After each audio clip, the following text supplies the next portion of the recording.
بسم اللہ الرحمن الرحیم۔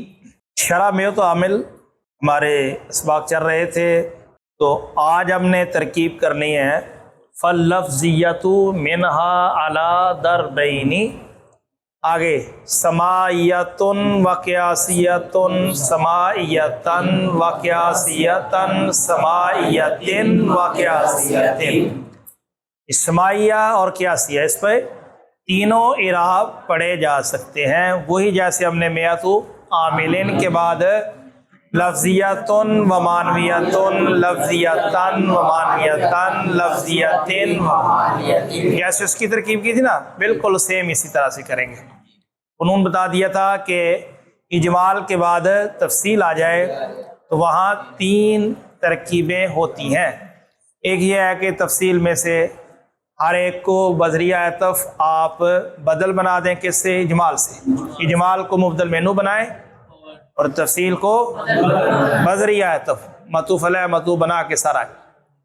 دوسرا یہ تھا کہ تفصیل میں سے ہر ایک کو خبر بنا دیں، اس صورت میں وہ اس کو مرفوع پڑھیں گے آپ، ہیں جی۔ اور تیسرا یہ تھا کہ تفصیل میں سے ہر ایک کو آنی فعل معذوف کا مفعول بھی بنا دیں، مفعول، اس صورت میں وہ کیا ہوگا جی؟ منصوب۔ جب بدل بنائیں گے تو پھر وہ کیا ہوگا؟ وہ ڈیپینڈ کرتا ہے کہ مبدل منہ کیا ہے، ٹھیک ہے جی۔ تو یہاں بھی دیکھیں ایسا ہی ہوا ہے، فاللفظیۃ بنا علی ضربین، ان میں سے جو لفظی ہے نا 100 عامل میں سے، وہ ہے دو قسم پر ہے۔ کتنی قسم پر ہے؟ تو یہ اجمال ہو گیا کہ نہیں؟ ضربین دو قسم پر ہے نا۔ پھر اس کی آگے تفصیل بیان کی ہے، سماعی اور قیاسی، ٹھیک ہو گیا۔ تو اجمال ہے یہ ضربین اور یہ تفصیل ہے۔ تو ہم چونکہ بدل کی صورت میں ترکیب شروع سے کرتے ہیں نا، تو اس وجہ سے ہم پہلے سماعیتن و قیاسیتن یہ والی کر لیتے ہیں، ٹھیک ہے جی۔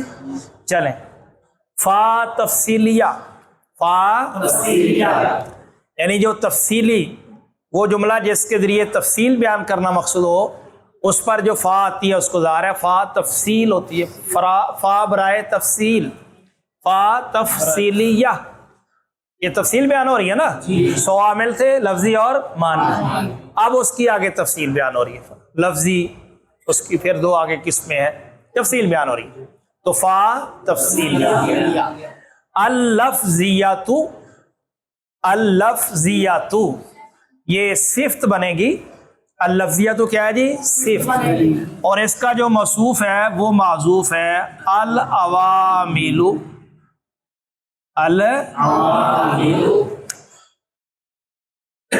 یعنی کہا نا لفظیہ، تو لفظیہ کون سے؟ عوامل کی بات ہو رہی ہے نا، تو مطلب یہ ہے کہ اصل میں تھا العوامل اللفظیۃ۔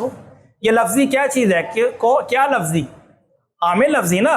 تو اس سے ہمیں پتہ چل رہا ہے کہ چونکہ سیاق کلام یعنی بات عوامل کی ہو رہی ہے، سو لفظیہ اس میں منصوب ہے تو اس کی صفت ہی بنے گی نا بھائی۔ تو اللفظیۃ، یا پہلے اس کو بنانے اللفظیۃ صیغہ نکالنے، پہلے اللفظیۃ صیغہ واحد مؤنث اس میں منصوب، واحد مؤنث اس میں ہیا ضمیر مرفوع متصل اس میں پوشیدہ اس کا نائب فاعل، اللفظیۃ اس پہ منصوب اپنے نائب فاعل سے مل کر شبہ جملہ اسمیہ ہو کر صفت ہوئی العوامل موصوف معذوف کی، ٹھیک ہے جی۔ العوامل موصوف اپنی صفت سے مل کر ذوالحال، آگے نا جی مینا، تو جار مجرور درمیانے کلام میں آ جائے تو اکثر کیا بنتے ہیں؟ حال، جیسے اعلم ان العوامل فی النار، عوامل ذوالحال بنا تھا نا، ایسے یہاں پر ہوگا۔ تو آگے من جار، حاضمیر جار اپنے ظرف مستقر یا ظرف لاغ؟ ظرف مستقر، کیونکہ اس نے بننا ہے حال، تو جس سے مل کر اس نے حال بننا ہے، خود بخود تو نہیں بن سکتا نا، جس سے مل کر اس نے حال بننا ہے وہ لفظوں میں مذکور نہیں ہے۔ تو جار اپنے ظرف مستقر ہوا ثابتہ تن، ثابتہ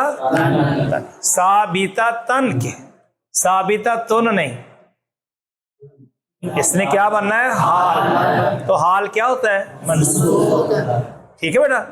تو ہم نے مونس سے اس کو کیوں نکالا ہے؟ ذوالحال مونس ہے. ٹھیک ہے نا جی. العوامل مونس ہے نا، العوامل جمع مقصر ہے نا، تو جمع مقصر کس کے حکم میں ہوتا ہے؟ ایسے ہے نا. تو اس لیے واحد مونس کا صیغہ نکالا. منصوب اس لیے نکالا کہ اس نے کیا بننا ہے؟ حال. ٹھیک ہے. ثابتتاً اس میں فاعل، ہیا ضمیر مرفوع متصل اس میں پوشیدہ اس کا فاعل. ثابتتاً اس میں فاعل اپنے فاعل اور ظرف مستقر سے مل کر شبہ جملہ اسمیہ ہو کر ذوالحال کا، ذوالحال اپنے کیا بنے گا؟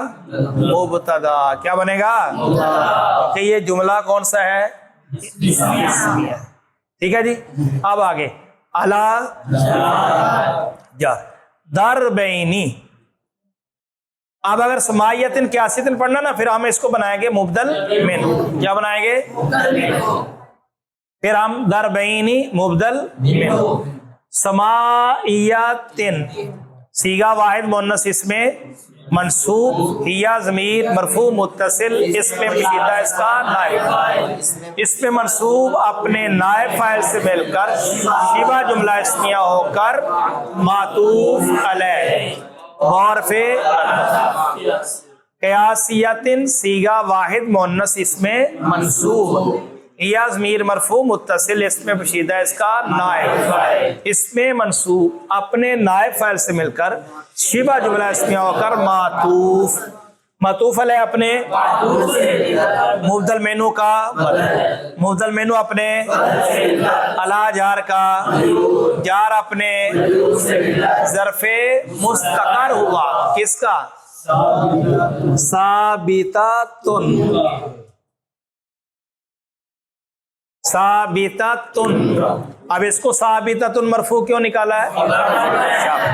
ادھر منصوب نکالا تھا کیونکہ اس نے حال بتایا تھا کہ جار مجرور کا متعلق جب نکالنا ہے تو آپ نے وہ اس میں فاعل کا جو صیغہ نکالنا ہے وہ موقع محل کے مطابق نکالیں گے. واحد کی ضرورت ہے واحد نکالیں گے، تثنیہ کی ضرورت ہے جمع کی ضرورت ہے، مذکر کی ہے تو مذکر، مؤنث کی ہے تو مرفوع کی ہے تو مرفوع، منصوب کی ہے تو منصوب، مجرور کی ہے تو یہاں حال بننا تھا ثابتۃ نکالا، یہاں خبر بن گئی. ٹھیک ہے.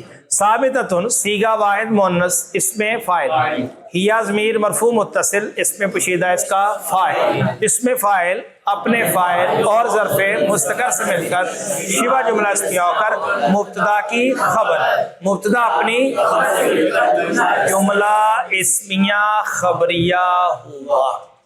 ٹھیک ہے جی. یہ تو ہم نے کی تھی بدل کی. اگر ہم اس کو پڑھیں نا سماعیتن و قیاسیتن تو پھر ادھر ہی جملہ پورا ہو جائے گا. پھر اعلی جار در بینی مجرور، جار اپنے ثابتۃن، پھر ادھر ہی جملہ پورا. ٹھیک ہے. اب آگے سماعیتن کی کریں. سماعیتن صیغہ واحد مؤنث اس میں منصوب، ہیا ضمیر مرفوع متصل اس میں پوشیدہ اس کا نائب، اس میں منصوب اپنے شبہ جملہ اسمیہ ہو کر خبر ہوئی مبتدا معذوف بعدھا کی، بعدھا کی، جیسے لفظیت معنویت میں کی تھی. بعد مضاف ضمیر مضاف اپنے مبتدا، مبتدا اپنی جملہ اسمیہ خبریہ ہو. بالکل اس طرح وہ عطفہ قیاسیت ان کی ترکیب بھی بالکل اسی طرح کر لینا. ٹھیک ہے جی. اب آگے سماعیتن و قیاسیتن. سماعیتن صیغہ واحد مؤنث اس میں منصوب، ہیا ضمیر مرفوع متصل اس میں پوشیدہ اس کا نائب، اس میں منصوب اپنے شبہ جملہ اسمیہ ہو کر مفعول بہ ہوا آنی فعل محذوف کا، آنی فعل انا ضمیر مرفوع متصل اس میں پوشیدہ اس کا فاعل، آنی فعل اپنے فاعل اور مفعول جملہ فعلیہ خبریہ ہوا. اسی طرح واقعیتاً کی ترکیب کر لیں. یہ ٹھیک ہے جی. سمجھ آ گیا؟ تو مسئلہ تو نہیں ہے. چل